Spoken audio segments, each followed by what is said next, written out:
Sir, আপনাকে একটা ছেলের কথা বলেছিলাম না, যে কিনা সব কিছুতেই পারদর্শী, এবং কিছুদিন আগে জঙ্গি হামলা হয়েছিল। সেই হামলায় সে একাই সবাইকে মেরেছে। তা তো বলেছ, কিন্তু এখন তুমি কি চাইতেছো সরাসরি বলো। এইভাবে ঘুরিয়ে পেঁচিয়ে কথা বলতেছো কেন? তুমি তো জানো এইসব ঘুরিয়ে পেঁচিয়ে কথা বলা আমার একদম পছন্দ না। আসলে স্যার, আমি চাইছিলাম কি, ওই এতিম ছেলেটাকে যদি আপনার বাসায় কাজের জন্য রাখতেন তাহলে খুব ভালো হতো। কয়েকদিন পর পর হয়তো আপনার উপর অ্যাটাক হয়। আচ্ছা, তুমি তাকে বলো কালকে সকালে আসার জন্য। আমিও দেখি সে কতটা পারদর্শী সব কিছুতে। আমার বাড়িতে কাজ করবে সে, সব কিছু জেনে বুঝেই তো কাজ করাতে হবে, তাই না হারুন সাহেব? জি স্যার, আপনি যেটা বলবেন ওইটাই হবে। আমি তাকে বলে দিয়েছি এখনই তাকে চলে যাইতে ওইখান থেকে, কালকে সকালে যেন চলে আসে সেই কথাও বলে দিব। এই বলে হারুন সাহেব চলে গেল গেটের বাইরে। গিয়ে দেখে ছেলেটা চলে গেছে। রাতে খাবার টেবিলে বসে আছে সবাই। খাদিজা তার বাবাকে বলতে লাগলো, আব্বু, আমার এত বডিগার্ডের কোনো প্রয়োজন নেই। আমার সাথে একজন বডিগার্ড দিলেই চলবে। ওদের জন্য আমি কোথাও গিয়ে শান্তি পাচ্ছি না। কলেজে ওয়াশরুমে গেলেও ওরা দরজার বাহিরে দাঁড়িয়ে থাকে। তখন মানুষ কত কিছু ভাবে বুঝতেই পারছো। ঠিক আছে মা, আমি তাদের বলে দিতেছি যাতে এমনটা না করে। আর তোর জন্য কালকে নতুন একজন বডিগার্ড নিয়োগ দিতেছি। আমার যদি মনে হয় সে পারফেক্ট হবে তাহলে তাকেই তোর সাথে রেখে দিব বডিগার্ড হিসাবে। ঠিক আছে আব্বু, আমি এখন গেলাম। আম্মু, গুড নাইট। আমাকে সকাল সকাল ডেকে দিবে। মর্নিং ওয়াকে যাব কাল থেকে। ঠিক আছে, ডেকে দিব, সমস্যা নাই। এখন গিয়ে ঘুমা, অনেক রাত হয়েছে। আর তুমিও রুমে যাও, আমি থালা বাসনগুলো রেখে আসতেছি। এমপি এবং তার মেয়ে দুজনে দুজনার রুমে চলে গেল। চলুন দেখে আসি আমাদের নায়ক কি করছে। মেঘ, তুই একজন রাষ্ট্রপতি হয়ে কি না এই এমপির বাড়িতে চাকর হয়ে থাকবি? এটা আমি কিছুতেই হতে দিব না। আব্বু, তুমি বুঝতেছো না কেন? আমি যেটার জন্য যাচ্ছি এই কাজটা হয়ে গেলে আমি আমার দেশকে রক্ষা করতে পারবো। আমি একজন রাষ্ট্রপতি হয়ে যদি আমার দেশের মানুষের রক্ষা করতে না পারি তাহলে আমি রাষ্ট্রপতি থেকে কি করব? মেঘ, দেশে অনেক পুলিশ, সেনাবাহিনী, ডিবি আরও ইত্যাদি ইত্যাদি আছে। ওদের ফোন দিয়ে বলে দে, তাহলেই তো হয়। তুই যাওয়ার কি দরকার? আমার যাওয়ার দরকার আছে আব্বু। আমি শুধু একটা কাজে যাচ্ছি না, আমি আরও মানুষের কাজে যাচ্ছি। এক কথায় বলতে গেলে একটা গোলকধাঁধার মধ্যে আমি যাচ্ছি। এই গোলকধাঁধা আমাকে ভাঙতেই হবে। ঠিক আছে, তুই যা খুশি কর, আমি আর তোকে বাধা দিব না। আমার কথা যখন শুনবি না তুই, তাহলে আর বলে কি হবে? রহিমা, তোমার ছেলেকে আর বোঝানোর দরকার নেই, সে তার মতো চলুক। চলো আমরা ঘুমাতে যাই, অনেক রাত হয়েছে। এই বলে মেঘের আব্বু আম্মু চলে গেল। এদিকে মেঘ তার ফোনটা বের করে ফোন দিল ডাক্তার জাকিরকে। কিছুক্ষণ রিং হওয়ার পর ওই পাশ থেকে ফোনটা রিসিভ করে বলতে লাগলো, আসসালামু আলাইকুম স্যার। হঠাৎ এত রাত্রে আপনি আমাকে ফোন দিয়েছেন, কোনো সমস্যা হয়েছে নাকি স্যার? সমস্যা হয়েছে। আমাকে ওই দিন যা বলেছিলাম মনে আছে তো সব কিছু? এখনই আমার বাসায় চলে আসেন, কালকে সকাল সকাল আমি চলে যাব। ঠিক আছে স্যার, আমি আসতেছি কিছুক্ষণের মধ্যেই। স্যার, আপনাকে যা বলেছি সব এনে রেখেছেন তো, নাকি আমি নিয়ে আসবো? অ্যান্টিডোজটা পাই নাই, আপনি নিয়ে আসেন। বাড়ির সামনে এসে আমাকে একটা ফোন দিয়েন, আমি বাসায় আছি। এই বলে ফোনটা কেটে দিল মেঘ। সোফায় বসে তার গোপন সিসি ক্যামেরাগুলো লাগিয়ে এসেছিল এমপি বাড়িতে। সেগুলো চালু করতেই দেখতে পেল পুলিশের কর্নেল এমপির বাড়িতে ঢুকতেছে। মেঘ ভালো করে দেখতে লাগলো এটা কর্নেল নাকি অন্য কেউ। কিছুক্ষণ দেখার পর ডাক্তারের ফোন। আসসালামু আলাইকুম স্যার, আমি আপনার বাসার নিচে আসি, আপনি বাসার নিচে আসেন। আমি দারোয়ানকে বলে দিচ্ছি গেট খুলে দিতে, আপনি সোজা আমার রুমে চলে আসেন। মেঘ ফোন দিয়ে দারোয়ানকে বলে দিল। প্রায় 10 মিনিট পর ডাক্তার জাকির মেঘের রুমে প্রবেশ করলেন। কিছুক্ষণ কথা বলে ডক্টর জাকির তার কাজ শুরু করলেন। চলুন শুনে আসি কি কাজ করতেছে তারা। ডাক্তার, এতে আমার শরীরে কোনো ক্ষতি হবে না তো? আমার কাজ শেষ হয়ে গেলে এগুলো উঠিয়ে ফেলবো। কোনো সমস্যা হবে না, আপনি যখন ইচ্ছা তখন উঠাতে পারবেন। আমি এমনভাবে সেলাই করে দিব কেউ বুঝবে না এগুলো যে নকল লাগানো হয়েছে। তাই যেন হয়। ডক্টর জাকির কাজ শেষ করে চলে গেল। এদিকে মেঘ সকাল হওয়ার অপেক্ষায় বসে আছে। সকাল 10টা। মেঘ চলে গেল এমপির বাড়িতে। মেঘ, তুমি চলে এসেছো? ভেতরে চলো। আর সব কিছু ঠিকঠাক করা আছে? তোমাকে কিছু কাজ দিবে, ওইগুলো করলেই তুমি থাকতে পারবে এই বাড়িতে। যে কাজেই দেখ, কোনো সমস্যা নেই। আমাকে সব কিছু রহস্য বের করতেই হবে, তা না হলে দেশ থেকে নারী পাচার আরও বেড়ে যাবে। চলো ভেতরে যাই আমরা। মেঘ আর এমপির পিয়ে ভেতরে চলে গেল। এদিকে এমপি ও তার মেয়ে খাবার খাচ্ছে। স্যার চলে এসেছে, এখন কি করব তাকে? বাড়ির ভেতরে নিয়ে আসবো নাকি বাইরেই রাখবো? ভেতরে নিয়ে আসো তাকে, সে আমার বাড়ির অতিথি। আর তোমাকে যে বললাম রাষ্ট্রপতির সাথে আমাকে কথা বলিয়ে দিতে, তুমি তো কিছুই বললে না পরে। স্যার ওনার সাথে কথা বলেছি, উনি এখন দেশের বাইরে আছে, 2 মাস পর আসবে বলেছে, তখন আপনি দেখা করতে পারবেন। ঠিক আছে, আমি 2 মাস পর ওই দেখা করব। এখন তাকে ভেতরে নিয়ে আসো, তাকে জিজ্ঞেস করো খাবার খেয়েছে কি না। খাবার না খেলে সোজা এইখানে নিয়ে আসবে। ঠিক আছে স্যার। এই বলে ফারুক সাহেব চলে গেল মেঘের কাছে। মেঘকে উদ্দেশ্য করে বলতে লাগলো, আচ্ছা মেঘ, তুমি খাবার খেয়েছো নাকি সকালে? না, এখনও খাই নাই, তবে পরে খেয়ে নিব। খাবার নিয়ে চিন্তা করতে হবে না। স্যার বলেছে তোমাকে খাবার টেবিলে নিয়ে যাওয়ার জন্য, চলো আমার সাথে খাবার টেবিলে নিয়ে যাই তোমাকে। ঠিক আছে, চলেন। মেঘ আর ফারুক সাহেব চলে গেল খাবার টেবিলে। মেঘ এমপিকে দেখে সালাম দিয়ে বলতে লাগলো, আসসালামু আলাইকুম স্যার, কেমন আছেন? ওয়ালাইকুম আসসালাম, আলহামদুলিল্লাহ ভালো আছি। বসো এইখানে। খাদিজার মা, মেঘকে খাবার দাও। মেঘ টেবিলে বসতে খাদিজা কেমন করে যেন মেঘের দিকে তাকালো। এটা দেখে মেঘ ভাবতে লাগলো, এই রে, চিনে ফেললো নাকি? আমাকে চিনে ফেললে তো সমস্যা হয়ে যাবে। আব্বু, ওনাকে কেমন চেনা চেনা লাগতেছে আমার। কোথায় যেন দেখেছি ওনাকে। কোথায় আর দেখবেন ম্যাম, কালকে তো আপনাদের বাসার নিচে দাঁড়িয়েছিলাম। যখন আপনি বাইরে থেকে ভিতরে ঢুকছিলেন তখন হয়তো দেখেছেন। হয়তো, কিন্তু আপনাকে পুরো আমাদের দেশের রাষ্ট্রপতির মতো লাগতেছে। দাড়িটা ফেলে দিলেই পুরো রাষ্ট্রপতি আপনি, তাই না আব্বু? মেঘ, খাদিজা যা বলেছে একবারে সত্যি কথাই বলেছে। তোমাকে দেখতে রাষ্ট্রপতির মতো লাগতেছে। আচ্ছা, খাবার খেয়ে নাও, এরপর তোমার কয়েকটা পরীক্ষা নিব। যদি পরীক্ষায় টিকে যাও তাহলে থাকতে পারবে। হ্যাঁ স্যার, আমি পারবো। মেঘ খাওয়া দাওয়া করে একটু রেস্ট নিয়ে চলে গেল বাইরে। এমপি সাহেব বলতে লাগলো, আমি তোমাকে 3টা পরীক্ষা নিব, একটা বুদ্ধির পরীক্ষা আর 2টা শক্তির পরীক্ষা। পারবে তো দিতে?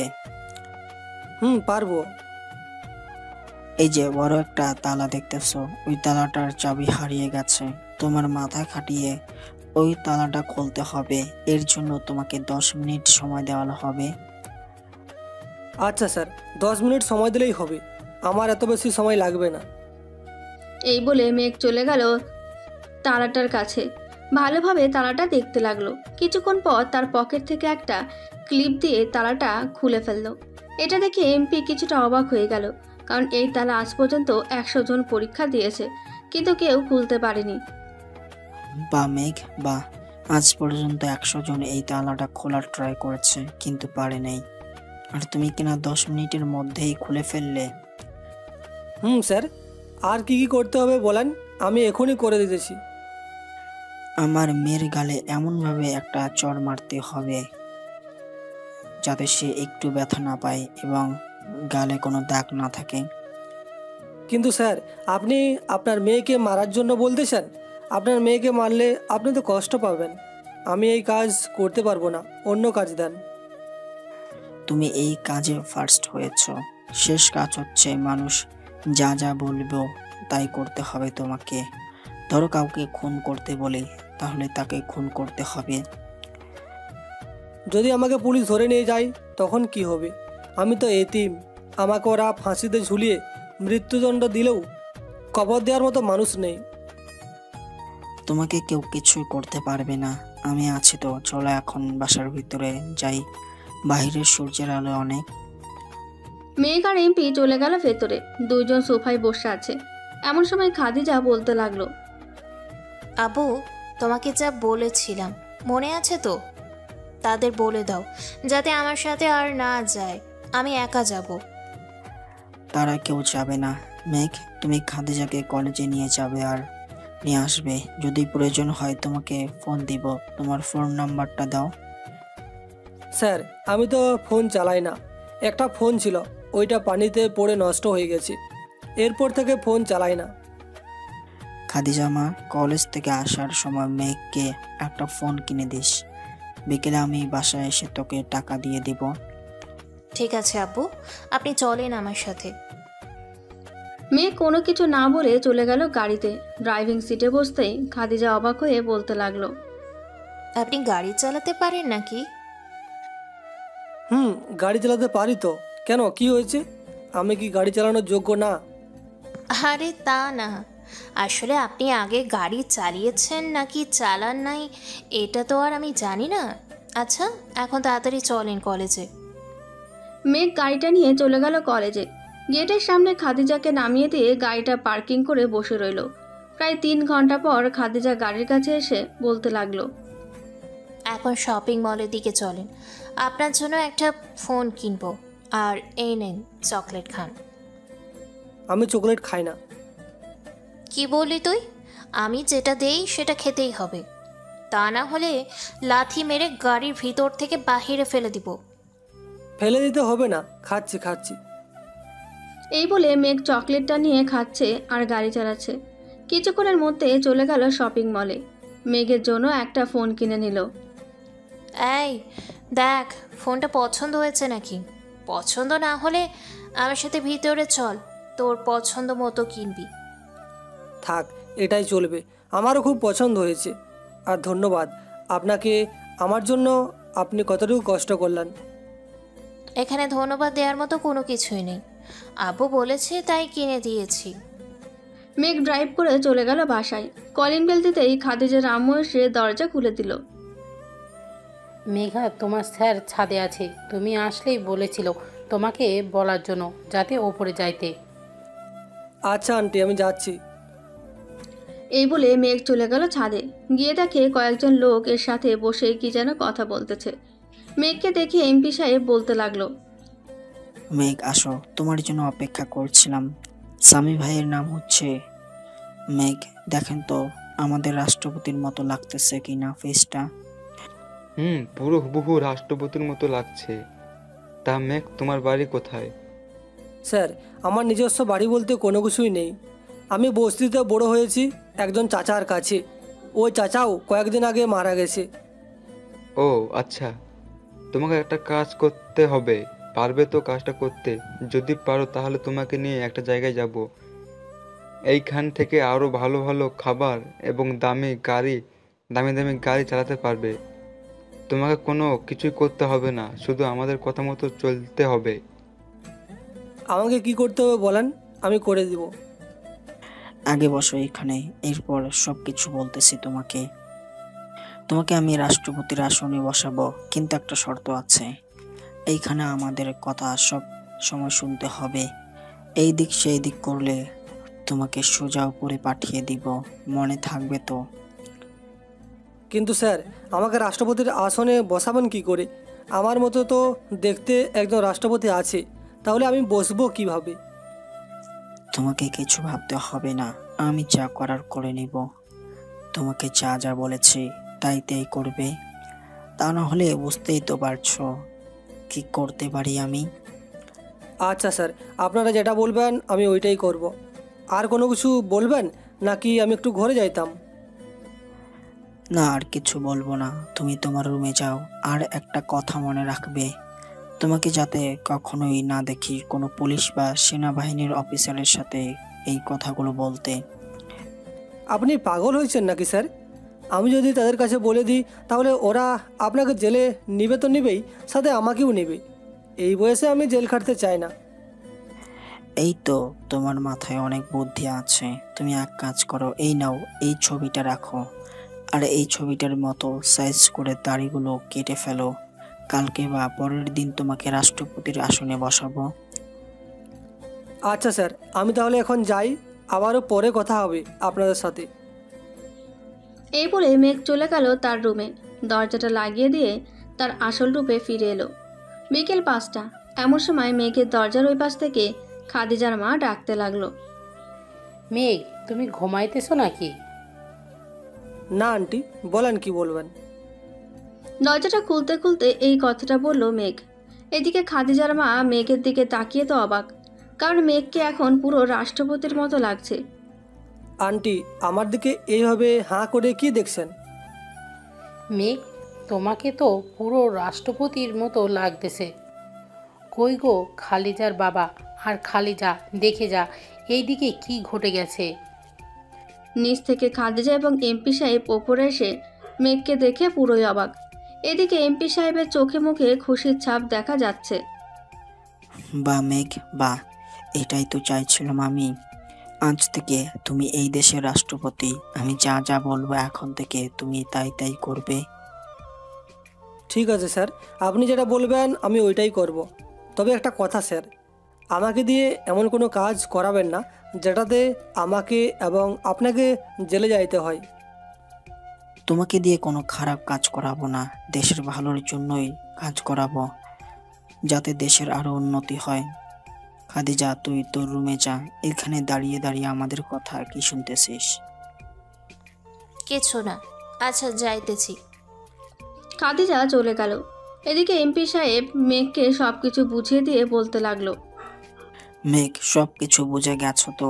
কালকে তোমাকে কি কি করতে হবে আমি তোমাকে আমার বাড়িতে নিয়ে যাব, বাকিটা ম্যানেজ করে নিও তুমি। ঠিক আছে স্যার। রাতে খাওয়া দাওয়া করে মেঘ তার রুমে এসে ফোনটা বের করে মেসেজ দিল রাতুলকে। চলুন দেখে আসি তাদের মধ্যে কি কথা হচ্ছে। রাতুল, সব কিছু রেডি করে রাখিস। এমপির লোকেরা আবারও মেয়ে পাচার কাজ শুরু করেছে। এবার এমপিকে মারতেই হবে। ভাই, আপনি কোনো চিন্তাই করবেন না। এইবার এমপিকে কেন, এমপির পরিবার সহ শেষ করে দিব। আপনি শুধু দেখে নিয়েন। শালাকে একবার ছেড়ে দিয়েছি, এইবার আর ছেড়ে দিব না। শালা অনেকবার বেড়েছে। তোকে যেই কাজ করতে বলেছি ওইটাই করবি। এমপি যাতে কোনোভাবেই না বুঝতে পারে আমরা প্ল্যান করে কাজ করতেছি। আর এমপি সাহেব আমাকে খুন করার জন্য লোক ভাড়া করছে। তাদের ধরে এনে বাকি কাজ তুই করে ফেলিস। আশা করতেছি আর কিছু শিখিয়ে দিতে হবে না। না ভাই, আর কিছু শিখিয়ে দিতে হবে না, বাকিটা আমি বুঝে গেছি। আর এমপি সাহেবের বাড়ির ম্যাপ পেয়েছি। কাল আপনি বাড়িতে যান, ম্যাপটা পাঠিয়ে দিব নে।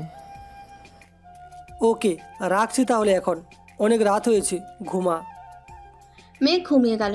এদিকে এমপি সাহেব তার স্ত্রীকে বলতে লাগলো। জানো, আমার এই স্বপ্নটা পূর্ণ হতে চলেছে। কালকের পর থেকে এই পুরো দেশ আমি শাসন করতে পারবো। দেখো, তোমাকে আগে থেকেই বলে রেখেছিলাম কোনো অবৈধ কাজ করবে না, যাতে করে আমি তোমাকে হারিয়ে ফেলি। আরে ওইরকম কিছু না, মেঘকে রাষ্ট্রপতির আসনে বসাবো কালকে। সে আমার কথা মতো সব কিছু করবে কাল থেকে। আর এমনিতেও দেশে অনেকটা এগিয়ে গেছে, প্রবাসীদের রেমিটেন্সের টাকা দিয়ে অনেক কিছু করে ফেলেছে।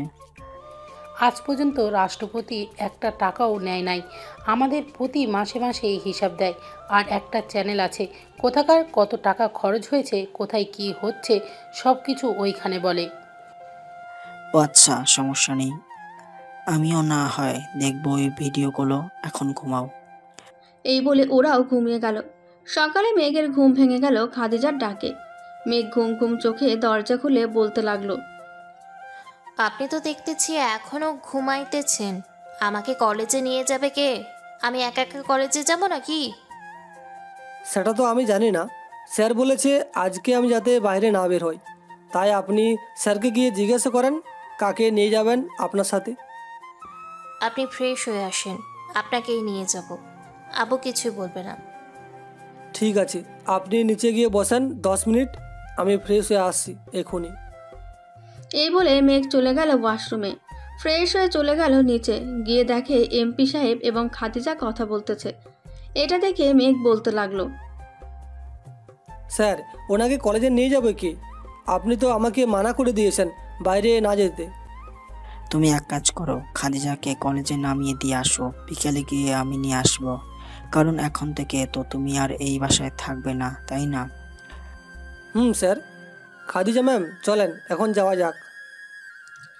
মেঘ খাদিজাকে নিয়ে চলে গেল তার কলেজে। মেঘ খাদিজাকে নামিয়ে দিয়ে চলে আসবে এমন সময় পেছন থেকে একজন বলে উঠল, আরে রবিউল, তুমি এইখানে? আমাকে দেখে চলে যাইতেছো কেন? মেঘ পেছনে ফিরতেই দেখতে পেল প্রিন্সিপাল স্যার। এদিকে খাদিজা রবিউল নামটা শুনে পেছনে তাকিয়ে দেখে প্রিন্সিপাল স্যার মেঘকে রবিউল বলে ডাকতেছে। এটা দেখে খাদিজা বলতে লাগলো, স্যার, ওনার নাম তো রবিউল না, ওনার নাম হচ্ছে মেঘ। খাদিজা, তুমি হয়তো ভুল করতেছো। ওর নাম হচ্ছে রবিউল। সে হচ্ছে এই পুরো বাংলাদেশের রাষ্ট্রপতি। আমি তাকে ভালো করেই চিনি। স্যার, আপনি হয়তো ভুল করতেছেন, আমার মতো হয়তো সেম চেহারা তার।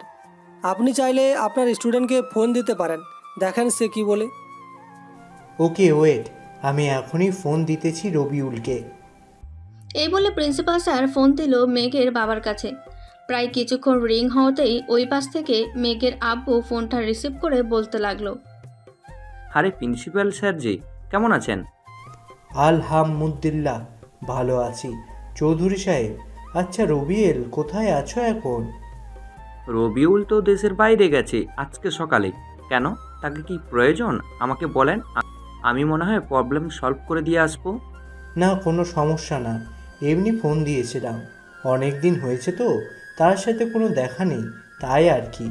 আচ্ছা, আজকে রাখছি, আবার পরে ফোন দেব। এই বলে প্রিন্সিপাল স্যার ফোনটা কেটে দিয়ে বলতে লাগলো, সরি মেঘ, আমি ভাবছিলাম তুমি আর রবিউল আসলে তোমাদের দুইজনের চেহারা পুরো সেম, তো তাই বুঝতে পারি নাই কে রবিউল আর কে মেঘ।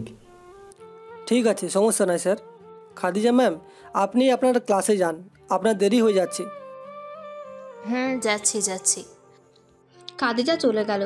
এদিকে প্রিন্সিপাল স্যার কি যেন একটা ভেবে চলে যেতে যাবে এমন সময় পেছন থেকে মেঘ বলে উঠল, স্যার, আমি আপনার ছাত্র রবিউল ইসলাম মেঘ। তাহলে ওই সময় খাদিজার সামনে মিথ্যে কথা বললে কেন যে তুমি রবিউল না? স্যার, খাদিজা যদি আমার আসল পরিচয় পেয়ে যায় তাহলে তার বাবাকে বলে দেবে যে আমি রাষ্ট্রপতি। তার বাবা মাফিয়াদের সাথে হাত মিলিয়ে আমাদের দেশ থেকে মেয়ে পাচার করছে, তাই আমি নিজে এমপিকে ধরতে চাই। ও আচ্ছা, এই কথা। আচ্ছা যাও, তাহলে দয়া রইল তোমার ওপর। আল্লাহ যেন তোমার এই কাজে তৌফিক দান করে, আমিন। মেঘ চলে গেল। এদিকে খাদিজা ক্লাসে ঢুকতেই তার সকল বান্ধবীরা ঘিরে ধরে বলতে লাগলো, কি রে খাদিজা, তোর সাথে দেশের রাষ্ট্রপতি এসেছে কেন? তোদের মধ্যে কোনো কিছু কি আছে? মানে তোরা কি বয়ফ্রেন্ড গার্লফ্রেন্ড? কি যা তা বলতেছিস বলতো আমাকে তোরা। সে রাষ্ট্রপতি হতে যাবে কেন? সে আমার গাড়ির ড্রাইভার, কিন্তু তার ফেসটা পুরো রাষ্ট্রপতির মতোই দেখতে। আমিও প্রথমে অবাক হয়েছিলাম তাকে দেখে। কিন্তু আমার তো মনে হচ্ছে এটাই আমাদের দেশের রাষ্ট্রপতি। ওনার পুরো নাম হচ্ছে রবিউল ইসলাম মেঘ। কলেজে সবাই তাকে রবিউল নামেই চিনে, মেঘ নামটা বেশি ইউজ করে না সে। ঠিক আছে, তোদের যখন বিশ্বাস হচ্ছে না, একদিন নিয়ে আসবো তাকে এই কলেজের ভিতরে, তখন দেখিস তার আসল পরিচয় কি। এখন চল তো, দেরি হয়ে যাইতেছে। আমাদের তো 3 তলায় আজকে ক্লাস টেস্ট আছে। আরে মনেই ছিল না, চল চল তাড়াতাড়ি, 10টা বেজে গেছে অলরেডি। খাদিজা এবং তার বান্ধবীরা চলে গেল তাদের পরীক্ষার হলরুমে। গিয়ে দেখে সবাই বসে আছে, স্যার এখনও আসেনি। খাদিজা তার সিটে গিয়ে বসে পড়ল। এদিকে মেঘ চলে আসলো এমপির বাড়িতে। এসে দেখে এমপি সাহেব রেডি হয়ে বসে আছে। মেঘকে দেখে বলতে লাগলো, মেঘ, এত দেরি হলো কেন তোমার? সেই কখন থেকে অপেক্ষা করছিলাম তোমার জন্য। স্যার, গাড়ির চাকা পাংচার হয়ে গিয়েছিল, পাল্টাইতে একটু সময় লেগেছে, এর জন্য আসতে একটু দেরি হয়ে গেছে। ও আচ্ছা, চলো এখন আমরা রাষ্ট্রপতির বাড়িতে যাব।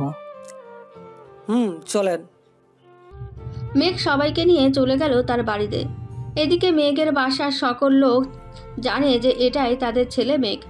এমপি এবং তার লোকেরা এখনো জানে না মেঘ যে রাষ্ট্রপতি। মেঘ তার বাসায় এসে কলিং বেল দিতেই তার মা এসে দরজা খুলে দিল। মেঘ, তুই চলে এসেছিস? ওইখানের কাজ শেষ নাকি যে এত তাড়াতাড়ি চলে এলি? আম্মু, ওইখানের কাজ শেষ, তাই চলে এসেছি। আপনারা ভিতরে আসেন। মেঘ সবাইকে নিয়ে ভেতরে চলে গেল। এদিকে মেঘ তার বাবাকে ইশারা করে সবকিছু বুঝিয়ে দিল যাতে অভিনয় করে সবার সাথে। আরে মেঘ, তুই এত তাড়াতাড়ি চলে আসলি যে? তোর সাথে তো রবিন গিয়েছিল, সে আসে নাই এখনো? না আব্বু, এখনও আসে নাই। সে ওইখানে কাজ করতেছে। আমার কাজ শেষ, তাই আমি চলে এসেছি। ও আচ্ছা, এমপি সাহেব আপনিও কি মেঘের সাথেই এসেছেন? দেখলাম স্যার গাড়ির জন্য দাঁড়িয়েছিল, পরে স্যারকে নিয়ে চলে এসেছে সোজা আপনার বাসায়। ভালো কাজ করেছেন। আজকে কিন্তু দুপুরে খাবার আমার বাসায় খেয়ে যেতে হবে। আজকে না খেয়ে গেলে কোনোভাবেই ছাড়তেছি না আপনাদের। এমপি সাহেব, আব্বু যখন এত করেই বলতেছে তাহলে খেয়েই যান আজকে। আবারও কবে জানি আসবেন তার তো ঠিক নেই।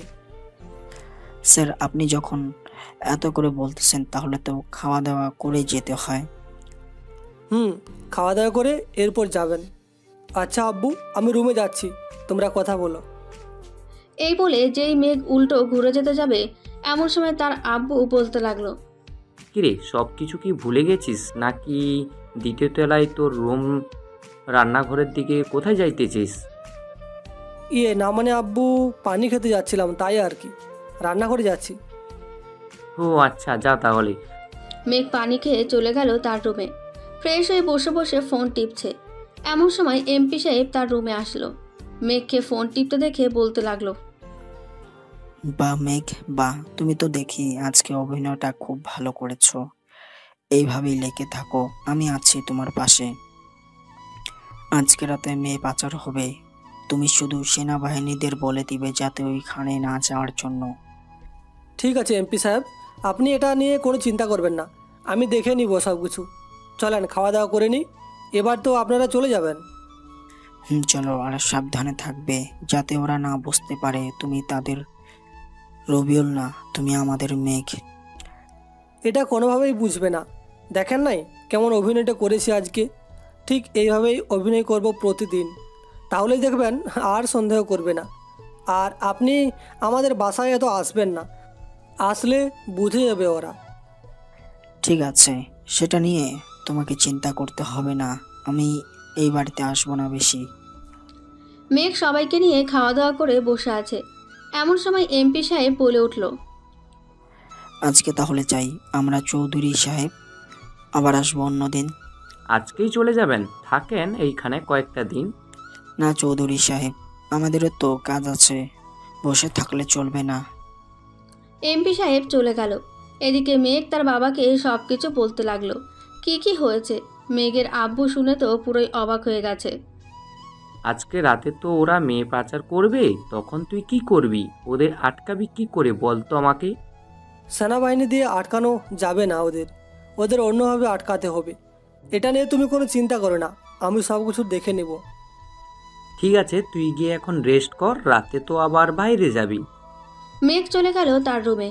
বিছানায় শুয়ে শুয়ে ফোন টিপছে। এমন সময় তার ফোনটা বেজে উঠল। স্ক্রিনের ওপরে তাকিয়ে দেখে নয়ন ফোন দিয়েছে।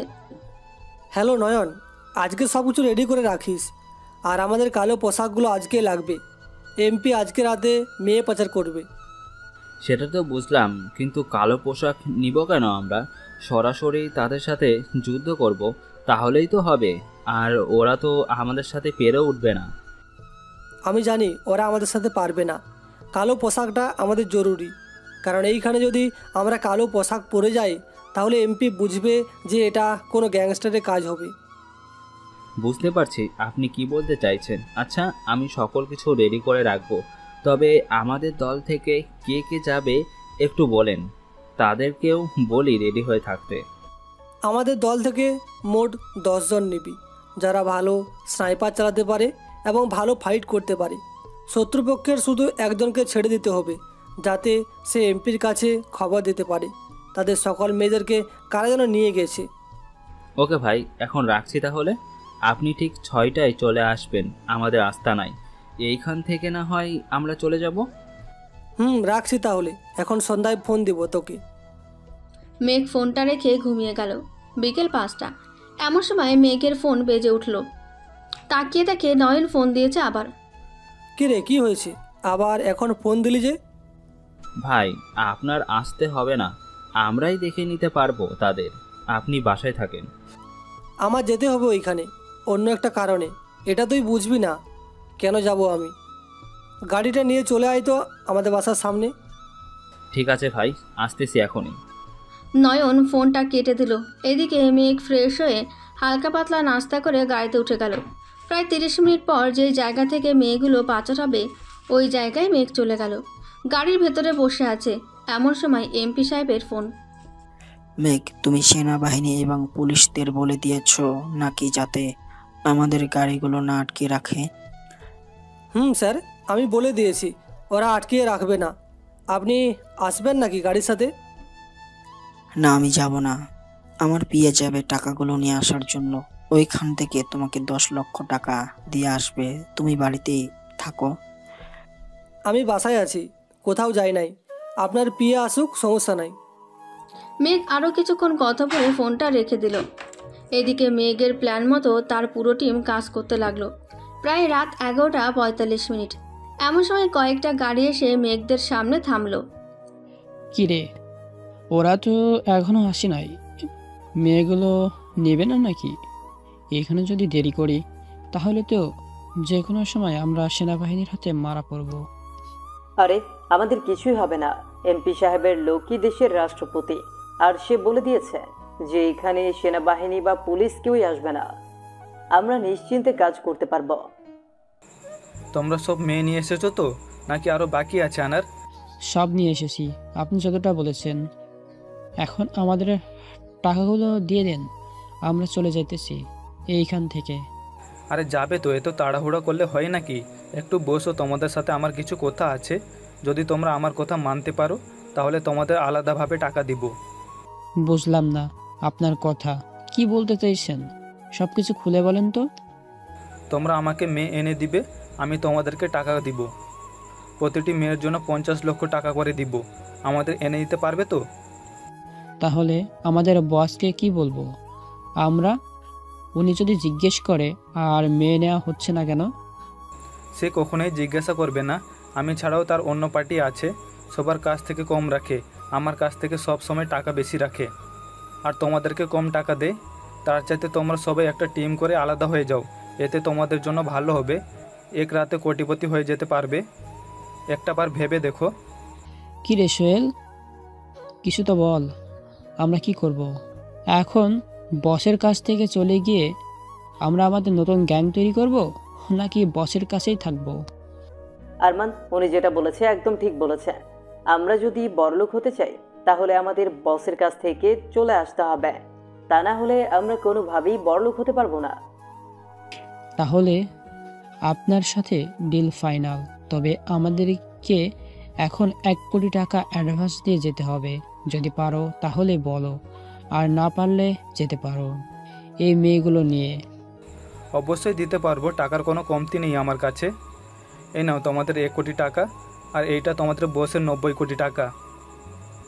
ঠিক আছে, মেয়েগুলো গুনে নিয়ে যান তাড়াতাড়ি। আমাদেরকে আবার যেতে হবে বাড়িতে। দেরি হলে আবার সারা এমপি বেটা ফোন দিবে। ওই তো নাম নিতে না নিতেই শালার ফোন হাজির। আসসালামু আলাইকুম স্যার।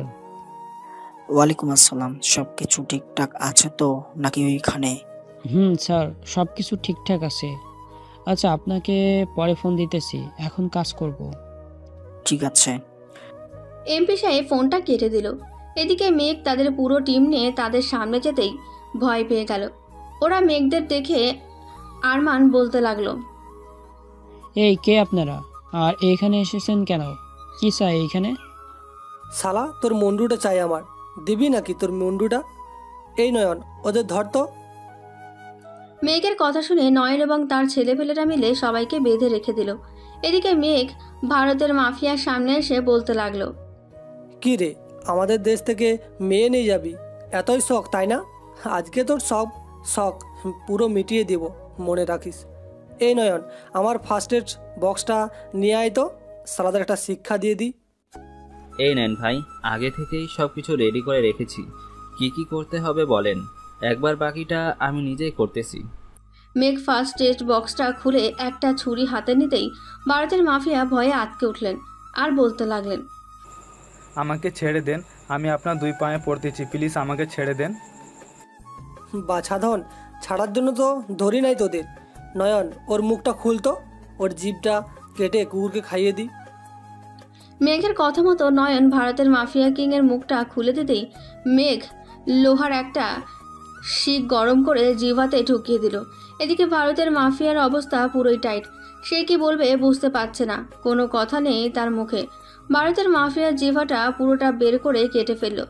এইদিকে কাটা মুরগির মতো কাতরাচ্ছে সে। ভাই, ওর মুখ সেলাই করে দিই আমি, তা না হলে এমনভাবে কাতরাতে থাকবে, মুখ সেলাই করলে কিছুক্ষণ ওর মধ্যে মারা যাবে। মুখ সেলাই করার কোনো দরকার নেই, সে এমনিতেই ঠিক হয়ে যাবে, দেখবি। কী রে, বাকিদের অবস্থা তো দেখি পুরোই বেহাল। এই, তোরা আমার কথা শুনবি নাকি তোদের বসের কথা শুনবি? ভাই, আপনি যেই হন না কেন আমাদের ছেড়ে দেন। আমরা আর কোনোদিন এইখানে আসবো না, আর এইসব খারাপ কাজও করব না। তোরা যে এইসব খারাপ কাজ করবি না তার কোনো গ্যারেন্টি আছে নাকি? আমার জানা মতে তো কুত্তার লেজ কখনোই সোজা হয় না। তোরা সোজা হবি কি করে বলতো? ভাই, আমাদের বিশ্বাস করেন, আমরা এই বাংলাদেশ থেকে পালিয়ে অন্য কোনো দেশে চলে যাব। দরকার পড়লে রিক্সা চালিয়ে আয় জোগাড় করব, তবুও এই খারাপ কাজ করব না। এই তো এখন লাইনে এসেছিস, তোর বসকে ফোন দিয়ে বল যে এসব কাজ ছেড়ে দিতে, তা না হলে তোর জীবন এইভাবেই কাটা মুরগির মতো ছটপট করবে। আমি আর ওই এমপির সাথে কোনো মানুষের বলতে চাই না। প্লিজ ভাই, আমাকে ছেড়ে দে, আমি চলে যাব এক্ষুনি। ছেড়ে দিতে পারি একটা শর্তে, আজ থেকে তুই রিক্সা চালাবি। যদি দেখি অন্য কোনো খারাপ কাজ করেছিস তাহলে তোর খবর আছে। ঠিক আছে ভাই, আপনি যেটা বলবেন ওটাই করব, তবু আমাকে মারবেন না ওনার মতো। আচ্ছা, মারবো না। এ নয়ন, দেখ তো শালা বেঁচে আছে নাকি মরে গেছে। ভাই, মরে গেছে সে, কি করবো এখন? প্যাকিং করে লাশটা এমপির বাড়ির সামনে রেখে আয়, বাকিটা এমপি নিজেই বুঝে নেবে কি করতে হবে তার। ঠিক আছে ভাই, আপনি তাহলে গাড়িতে গিয়ে বসেন, আমরা আমাদের কাজটা শেষ করে আসতেছি এখনই। মেঘ চলে গেল গাড়িতে। এদিকে নয়ন সবাইকে নিয়ে তাদের অন্য একটা গাড়িতে উঠিয়ে দিল আর সবাইকে উদ্দেশ্য করে বলতে লাগলো, আমার সাথে আমার আস্তানায় যাইতেছো, আজ থেকে আমার সাথে ভালো কাজ করে দেখবে কোনটাতে বেশি সুখ আছে আর কোনটাতে বেশি দুঃখ আছে। ঠিক আছে ভাই, চলেন, আজ থেকে আমরা ভালো কাজ করব, আর কখনোই খারাপ কাজ করব না।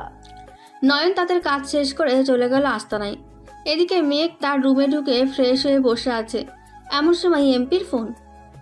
মেঘ, তোমাকে না বলেছিলাম তোমাদের সেনাবাহিনী যাতে আমার লোকদের না আটকায়, ওরা আমার লোকদের আটকিয়ে রেখেছে। তুমি ফোন দিয়ে বলে দাও তাদের। স্যার, ওরা তো কাউকেই আটকায় নাই, আপনি ফোন দেন আপনার লোককে। সে যে জায়গায় আছে হয়তো নেটওয়ার্ক নেই, তাই ফোন তুলতে পারতেছে না। আমি তো একটু আগে কথা বলেছি তার সাথে, তাহলে এখন ফোন রিসিভ করতেছে না সে? এটা তো আমি বলতে পারছি না স্যার, আপনি দেখেন সে কোথায় আছে, আর না হয় আপনি সেই জায়গায় যান, তাহলে দেখতে পারবেন আছে নাকি নেই। মেঘের সাথে কথা বলতেছে এমন সময় এমপির বাড়ির দারোয়ান এসে বলতে লাগলো, স্যার, বড় একটা বক্স কারা যেন বাড়ির বাইরে রেখে গেছে, আপনি চলেন তো আমার সাথে, একটু নিচে যাই। তুমি দেখতে পারো না বক্সের ভিতরে কি রাখা আছে? আমাকে এসে বলতেছো যাওয়ার জন্য? তোমাকে রেখেছে কাজ করার জন্য, মাস শেষে তো ঠিকই তোমাদের টাকা তোমরা নিয়ে নাও। স্যার, আপনি এই কথাটা বলতে পারলেন? আমি সেই 15 বছর ধরে এই বাড়ির দারোয়ান হিসেবে কাজে ছিলাম, আর এখনও আছি, তাই বলে আপনি এসব বলবেন? আমি কালকে সকালেই চাকরি ছেড়ে চলে যাব। যা যা, তোদের কোনো প্রয়োজন নেই আমার, আপদ বিদায় হলেই বাঁচি। দারোয়ান চলে গেল নিচে, বক্সটা ভেতরে রেখে দিল। সকাল হতেই যমুনা টেলিভিশনে দেখাতে লাগলো যে ভারতের মাফিয়া কিং আজকে রাতে বাংলাদেশের এই এলাকায় মারা গেছে। গোপন সূত্রে জানা গেছে যে মেয়ে পাচার করে নিয়ে যাওয়ার জন্য এইখানে এসেছিল সে। এইসব বলতেছে আরও ইত্যাদি ইত্যাদি কথা। আব্বু, খেলা জমে গেছে, এখন শুধু দেখার পালা কি হয়। এমপিকে এমন শিক্ষা দিব, বাপের জন্ম এমন কাজ করবে না আর। আমিও দেখতে চাই আমার ছেলে কি করতে পারে।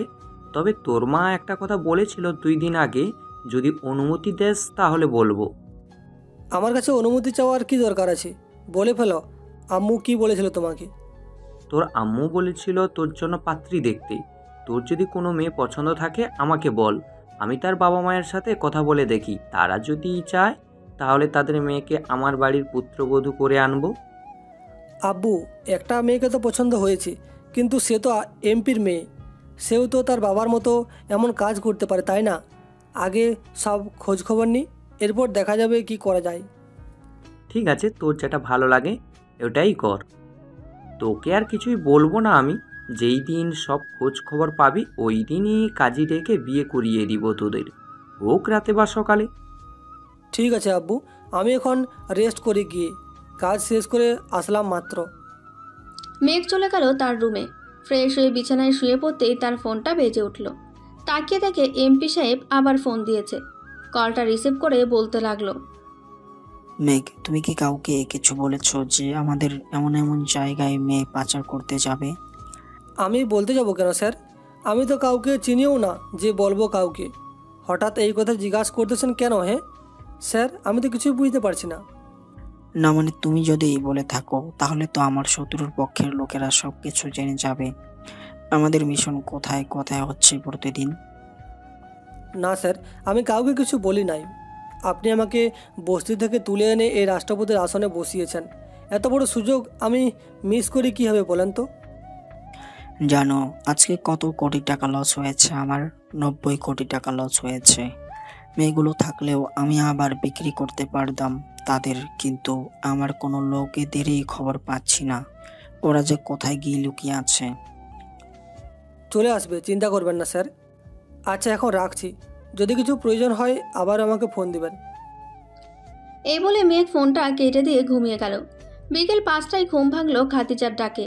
চোখটা খুলে দেখে তো মেঘে শিহরিত, কারণ খাদিজা তার বাসায় চলে এসেছে। ম্যাম, আপনি কখন এসেছেন এইখানে?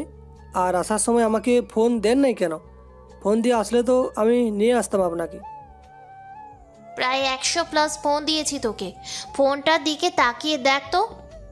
মেঘ ফোনটার দিকে তাকিয়ে দেখে 100+ কল উঠে আছে স্ক্রিনে। এটা দেখে বলতে লাগলো, সরি ম্যাম, আসলে ঘুমিয়েছিলাম তো তাই বুঝতে পারি নাই। তা কিসের জন্য এসেছেন এইখানে আমাকে বলেন তো? আর আম্মু আব্বু আপনাকে দেখে নাই তো? সবাই দেখতেছে আমাকে, কিন্তু আসল কথা হচ্ছে তুই তোর মা বাবাকে কি বলেছিস বলতো? তুই আমাকে পছন্দ করিস এটা বলেছিস ওদের? এই খাইছে রে, আম্মু আব্বু সব কিছু বলে দিল নাকি খাদিজাকে? কি রে, চুপ করে আছিস কেন? কথা বল। আসলে ম্যাম কি যে বলি আপনাকে, যাক এসব বাদ দেন, পরে বলবো নে এক সময় আপনাকে। এখন চলেন খাওয়া দাওয়া করে নেবেন। সত্যি করে বলতো, তুই রাষ্ট্রপতি নাকি অন্য কেউ? আর আমাদের বাসায় ছদ্মবেশী রূপে গিয়েছিলি কেন? সব বলবো, আগে আমার সাথে নিচে চলেন, এরপর সব কিছু বলছি। মেঘ ফ্রেশ হয়ে খাদিজাকে নিয়ে চলে গেল নিচে। সিডিটা লাগিয়ে দিয়ে খাদিজাকে তার বাবার কুকর্মের কাজগুলো দেখাতে লাগলো। দেখেছেন তো আমি আপনার বাসায় কেন ছদ্মবেশী রূপে গিয়েছিলাম? আপনার বাবাকে হাতে নাতে ধরতে চাইছি। আমি আমার প্ল্যান মতো কাজ করতেছি, আশা করি আপনি কখনোই বাধা দিবেন না আমাদেরকে। আপনি আপনার কাজ করতে থাকেন, আমি আমার বাবার শাস্তি চাই। তাকে ফাঁসিতে ঝুলিয়ে দিলেও আমার কোনো যায় আসবে না। আমি আমার আম্মুকে নিয়ে আসবো কালকে, এইখানে সব কিছু দেখাবো। আম্মু যেটা বলবে ওইটাই হবে। ঠিক আছে, তবে আপনার বাবা যেন এই সব কিছু জানতে না পারে। জানতে পারলে তিনি সতর্ক হয়ে যাবেন, তাই আমাদেরকে গোপনে কাজ করতে হবে। ঠিক আছে করেন, আমি তাহলে আজকে গেলাম। আরে মা, কোথায় যাইতেছ? তোমার জন্য রান্না করেছি, খেয়ে যাও একটু। না আন্টি, আমি এখন কিছুই খাবো না। আপনি খাবারটা একটা বক্সে দিয়ে দেন, বাড়িতে গিয়ে খেয়ে নিব। ঠিক আছে, তাহলে একটু বসো, আমি দিতেছি এক্ষুনি। মেয়েকে আম্মু পুরো খাবারটাই দিয়ে দিল খাদিজাকে। এদিকে মেয়ে খাদিজাকে নিয়ে চলে গেল এমপির বাসায়। কলিং বেল দিতেই এমপি সাহেব এসে দরজা খুলে দিল। আরে মেঘ, তুমি? স্যার, খাদিজা ম্যাম গিয়েছিল রাষ্ট্রপতির বাড়িতে, আমি নিয়ে আসলাম এখনই মাত্র। ম্যাম, আমি যাই তাহলে। ঠিক আছে, যান। মেঘ আর কিছু না বলে তাড়াতাড়ি চলে গেল তাদের বাসায়। পকেট থেকে ফোনটা বের করে নয়নকে ফোন দিল। হ্যালো নয়ন, কোথায় আছিস রে তুই এখন? এই তো ভাই, বাসায় আছি। কেন, কিছু প্রয়োজন নাকি? না, কোনো প্রয়োজন নাই। তুই আস্তানায় গিয়ে এমপির ফোনটা এমনভাবে হ্যাকিং করবি যাতে সে বুঝতে না পারে তোর ফোন কিছু হয়েছে। ঠিক আছে ভাই, কাজ শেষ করে আমি আপনাকে ফোন দিয়ে জানিয়ে দিব। এখন রাখছি তাহলে। নয়ন ফোনটা কেটে দিয়ে চলে গেল আস্তানায়। কাজ শেষ করে মেঘকে ফোন দিয়ে বলে দিল রাত 9টা। এমন সময় এমপির ফোনে একটা কল আসলো। চলুন শুনে আসি কি বলছে। আরিয়ান সাহেব, আপনি কখন আসবে? মেয়ে তো রেডি করে রেখেছি আমরা। তাহলে কালকে রাতেই আসতেছি, শাহবাগে ওইখানে দেখা হচ্ছে আপনার সাথে, কি বলেন আপনি? আসেন, অবশ্যই দেখা হবে। কেন দেখা হবে না? রাত 9টায় ওইখানে আমাদের সকল কিছু পৌঁছে যাবে। আর টাকা ক্যাশ দিবেন নাকি ব্যাংকে পাঠিয়ে দিবেন? টাকা ক্যাশ দেবে, ব্যাংকে পাঠাতে পারবো না আমি। ঠিক আছে, রাখছি তাহলে এখন। এমপির কথা শেষ হতেই মেঘ নয়নকে ফোন দিয়ে সব বলে দিল কি কি করতে হবে। এদিকে নয়নও রাতের মধ্যে সব কাজ কমপ্লিট করে ফেলল। দেখতে দেখতে রাত পেরিয়ে সকাল হয়ে গেল। সকাল 10টা। এমন সময় মেঘের ফোনটা বেজে উঠল। তাকিয়ে দেখে খাদিজা ফোন দিয়েছে। কলটা রিসিভ করতেই ওই পাশ থেকে বলতে লাগলো, মেঘ, তুমি কোথায় আছো? এখনই আমার সাথে দেখা করো, তোমার সাথে জরুরি কথা আছে। এখনই দেখা করো আমার সাথে। ঠিক আছে, আমি এখনই আসছি তোমাদের বাড়িতে। আমাদের বাড়িতে আসো না, বাড়িতে আপু আছে। তুমি কলেজের সামনে আসো, আমি এখনই বের হব কলেজের জন্য। ঠিক আছে, আমি এখনই আসছি, তুমি তাড়াতাড়ি আসো। আবারও আমাকে একটা জায়গায় যেতে হবে। ঠিক আছে, আসতেছি। মেঘ চলে গেল কলেজের সামনে। গিয়ে দেখে খাদিজা চলে এসেছে। মেঘ খাদিজার কাছে যেতেই খাদিজা মেঘকে বলতে লাগলো, তোমাকে মেরে ফেলার জন্য আপু লোক ভাড়া করেছে, তুমি সেফটিতে থাকো, তোমার যেন কিছু না হয়। আর এইটা রাখো, এইটাতে এমন কিছু আছে যেটা তোমার কাছে থাকলে সব সময় সুরক্ষিত থাকবে। এসবের কোনো কিছুই দরকার নেই আমার। এই গাড়িটা দেখছেন না, এটা রিমোট কন্ট্রোল। আমি যেটা বলবো এই গাড়িটা সেটাই করবে। চায়না থেকে বানানো হয়েছে এই গাড়িটা। ও আচ্ছা, তাহলে তো ভালোই হলো তোমার জন্য। এখন তুমি বাড়িতে চলে যাও, আমি কলেজ শেষ করে তোমার বাসায় যাব আমুকে নিয়ে। ঠিক আছে, নিয়ে আসো। মেঘ চলে গেল বাড়িতে। তার রুমে প্রবেশ করে বক্সটা খুলতে লাগলো। ভেতরে একটা চিপ আর একটা চিরকুট এমনভাবে রাখা হয়েছে যাতে কেউ না বুঝতে পারে এটা চিরকুট। চলুন শুনে আসি এই চিরকুটে কি লেখা আছে। মেঘ, এই চিপটা আমার বাবা দিয়েছে। তোমার ব্যাপারে সব কিছু জেনে গেছে যে তুমি এই সব করতেছো, তাই আব্বু আমাকে ব্ল্যাকমেল করে এইটা পাঠিয়েছে। তুমি যা যা বলবে আব্বু সব কিছু শুনতে পারবে। ও আচ্ছা, তাহলে এমপি সাহেব আমার ব্যাপারে জেনে গেছে। তাহলে তো তাকে আমার কারিশমা দেখাতেই হয়। এই বলে মেঘ ফোনটা বের করে ফোন দিল নয়নকে আর বলতে লাগলো, নয়ন, আমার বুকে প্রচণ্ড ব্যথা করছে রে। আমি আর বাঁচবো না হয়তো। তুই যদি পারিস তাহলে আমাকে বাঁচা বন্ধু। এইটা ফোনে বলে নয়নকে মেসেজ দিয়ে সব কিছু বলে দিল যাতে অ্যাক্টিং করে নয়নও সব কিছু বুঝে গেছে। তাই নয়নও বলতে লাগলো, বন্ধুরে, আমি তোকে বাঁচাতে পারলাম না রে। আমি এখন রাজশাহীতে আছি, যাইতে যাইতে 2 ঘন্টা লাগবে। কিরে বন্ধু, কথা বলিস না কেন? Hello hello. মেঘ কোনো কথাই বলছে না, চুপ করে বসে আছে। চলুন দেখে আসি এমপি সাহেবের কি অবস্থা এখন। শালা আমার বাসার ছদ্মবেশী রূপ নিয়ে এসে আমাকে বোকা বানিয়ে চলে গেল। এখন বোঝ ঠেলা আমাকে বোকা বানানোর কি হাল। মেঘ হাসতেছে এই দিক দিয়ে, কারণ এমপি সাহেব আবার মেঘের পাতা ফাঁদে পা দিয়েছে। এখন খেলাটা আরও জমবে। নয়ন, তুই এখনই আমার বাসায় চলে আয়। আর আসার সময় এমপি সাহেবকে ফোন দিয়ে বলে আসবি যে রাষ্ট্রপতিকে লন্ডনে নিয়ে যাওয়া হচ্ছে। এইসব তোর বলতে হবে না, আমি ভেবেই নিয়েছি কি বলবো। এমপিকে। তবে এবার আর কিছু ছাড়া যাবে না, এমপি সহ সবগুলোকে মেরে ফেলতে হবে। সেটা পরে দেখা যাবে, খুন করব নাকি করব না। এখন রাখছি তাহলে, রাতে চলে আসিস সে জায়গায়। মেঘ ফোনটা কেটে দিল। বিকালে খাদিজা তার মাকে নিয়ে মেঘদের বাসায় চলে আসলো। এদিকে মেঘ খাদিজার আম্মুকে সব কিছু দেখিয়ে দিল। এইসব দেখে খাদিজার আম্মু কান্না করতে করতে বলতে লাগলো, মেঘ, খাদিজার বাবা একটা শান্তি চাই আমি। উনি যাতে আর কখনো জেল থেকে বের হতে না পারে সেই ব্যবস্থা করবে তুমি। আপনি কোনো চিন্তা করবেন না, আমি এমন একটা ব্যবস্থা করব, জেল থেকে বের হবে কি 10 দিনের মধ্যে পাগল হয়ে যাবে সে। অন্ধকার ঘরের ভিতরে রেখে এরপর বাহির করব, তখন বুঝবে একটা বাবা মায়ের কাছ থেকে সন্তানকে কেড়ে নেওয়া যে কতটা কষ্টের। তোমার যেটা ভালো মনে হয় ওইটাই করো। আম্মু, তোমাকে যে বলেছিলাম না আসার সময়, ওইটা ওনাদের বলে দাও, দেখো ওনারা কি বলে। মেঘ, খাদিজার সাথে তোমার বিয়েটা দিব ভাবছিলাম, এখন যদি তুমি রাজি থাকো তাহলে বিয়েটা দিতে পারবো। বিয়ে তো করতে পারবো, কিন্তু এখন করব না, আগে আমার সকল কাজ শেষ হোক, এরপর বিয়ে করব।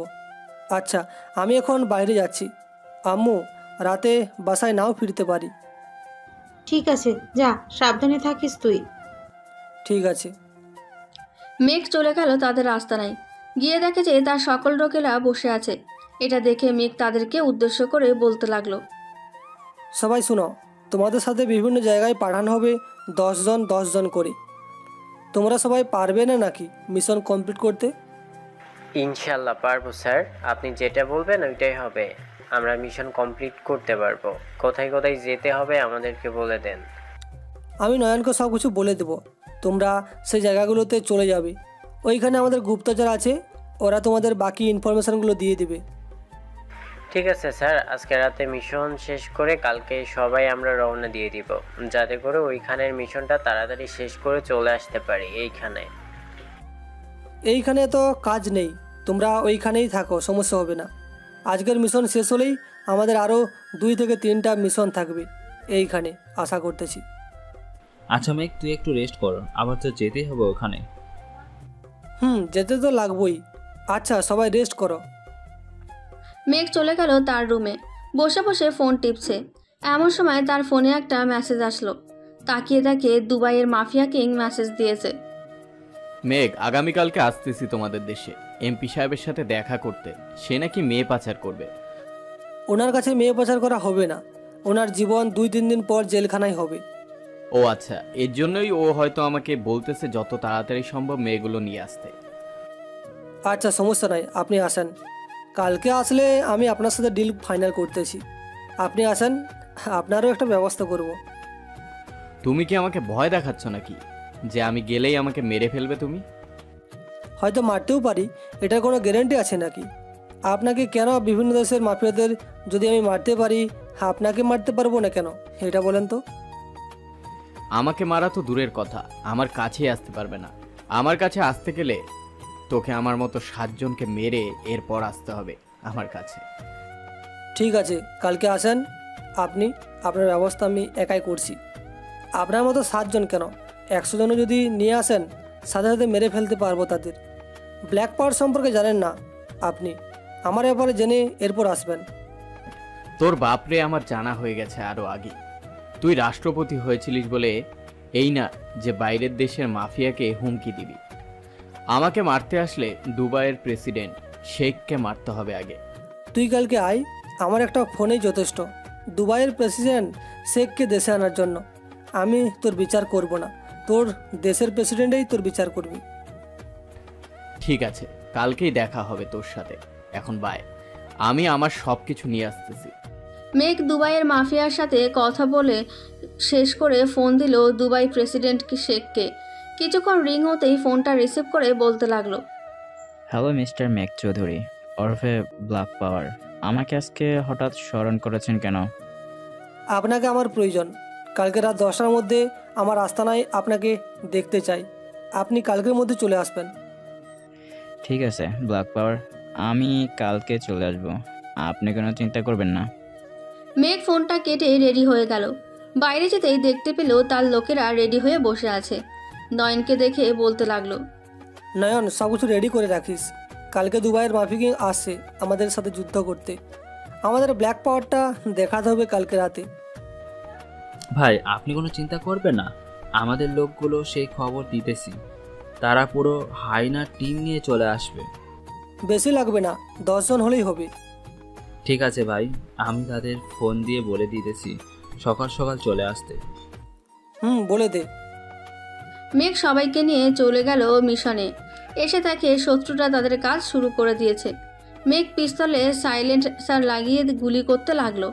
মেঘদের দেখে এমপি সাহেব যেই পালিয়ে যেতে যাবে, মেঘ তাকে ধরে বলতে লাগলো, আরে এমপি সাহেব, আপনি কোথায় যাবেন? এখানে বসেন, কিছুক্ষণ পর আপনার সাথেও ডিল করতেছি আমি।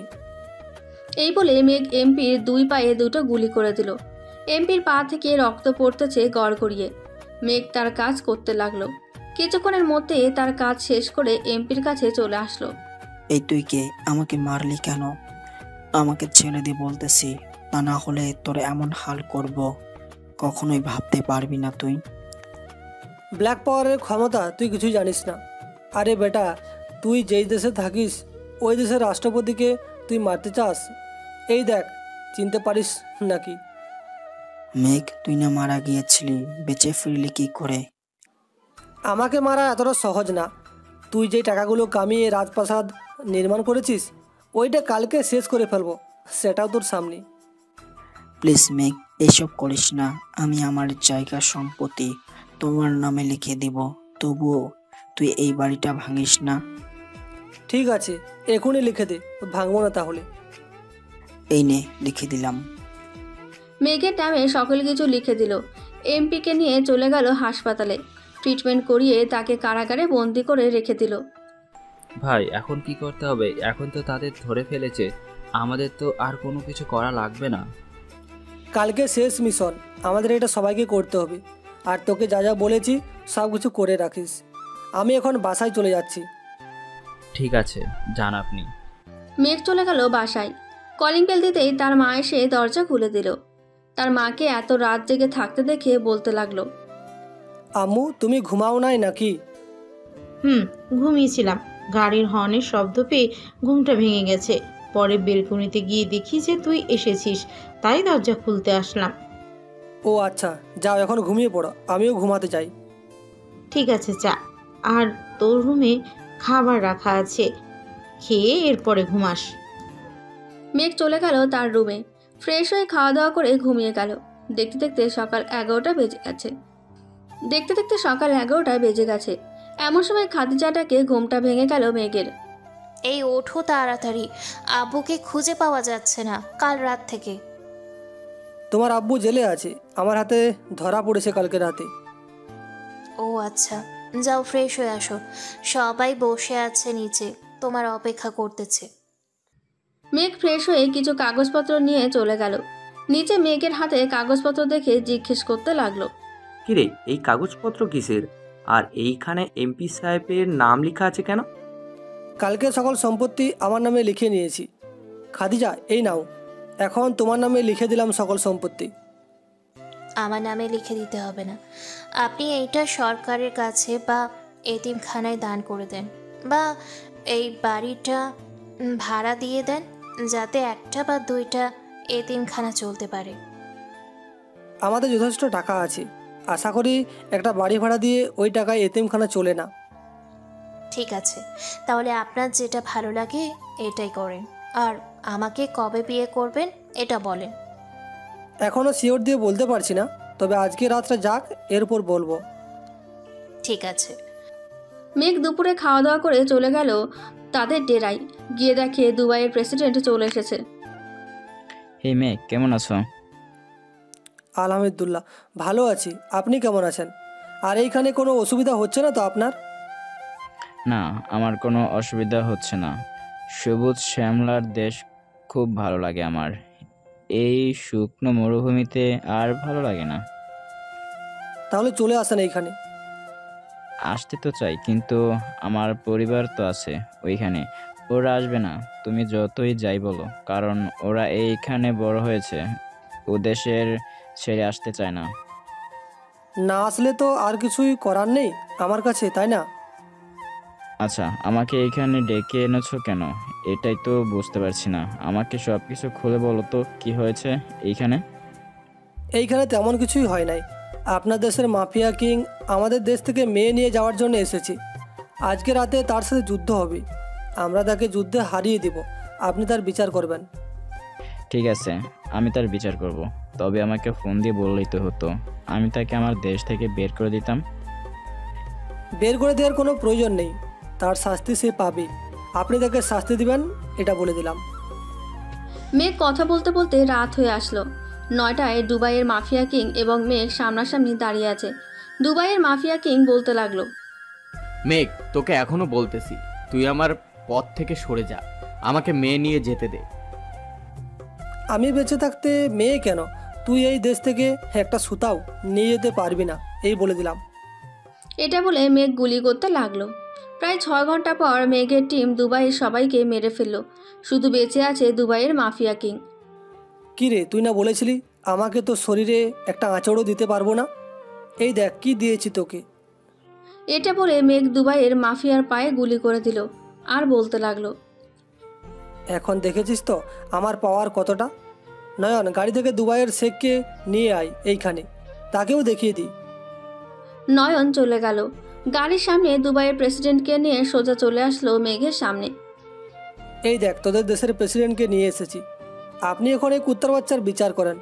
আমি দেখতে চাই ওর কি বিচারটাই বা করেন আপনি।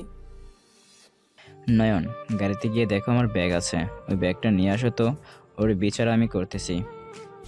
নয়ন গাড়ি থেকে ব্যাগটা এনে দিতেই দুবাইয়ের প্রেসিডেন্ট তার ব্যাগ থেকে একটা টাইম বোমা বের করে দুবাইয়ের মাফিয়া কিংয়ের পেটে সেট করে দিয়ে বলতে লাগলো, মেঘ, ওইটাকে এখন বেঁধে রাখো, 10 মিনিটের মধ্যে তার শরীর থাকবে না এইখানে।